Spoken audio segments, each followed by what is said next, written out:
Hello everyone, welcome to my channel Beauty Tips.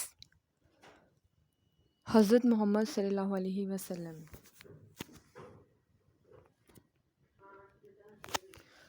حضرت ابو ہریرہ بیان فرماتے ہیں کہ ایک شخص نے رسول خدا کی خدمت میں عرض کیا کہ مجھے نصیحت کیجیے. آپ نے فرمایا کہ غصہ نہ کرو.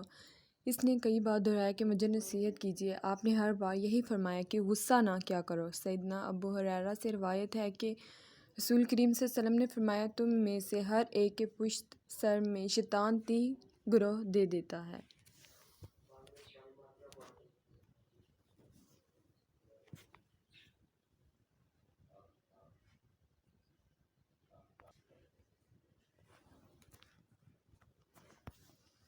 جب وہ سونے لگتا ہے ہر گروہ میں یہ پڑھ کر پھونک دیتا ہے کہ ابھی بہت رات باقی ہے سوتے رہ. پھر اگر وہ بیدار ہوا اور اس نے اللہ کا ذکر کیا تو ایک گروہ کھل جاتی ہے. اگر اس نے وضو کر لیا تو دوسری گروہ کھل جاتی ہے. اگر اس نے نماز پڑھ لی تو تیسری گروہ بھی کھل جاتی ہے.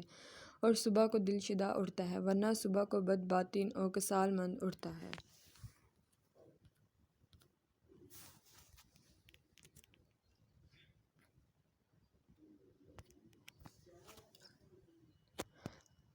المومنین عائشہ سے روایت ہے ایک شخص نے نبی کریم صلی اللہ علیہ وسلم سے عرض کی میری ماں نے دفعتاً جان دے دی اور میں اللہ کی نسبت ایسا خیال کرتا ہوں اگر وہ بول سکتی تو ضرور آپ کی تصدیق کرتی. پس کیا اگر میں ان کی طرف سے صدقہ دے ملوں گا؟ تو آپ نے فرمایا ہاں.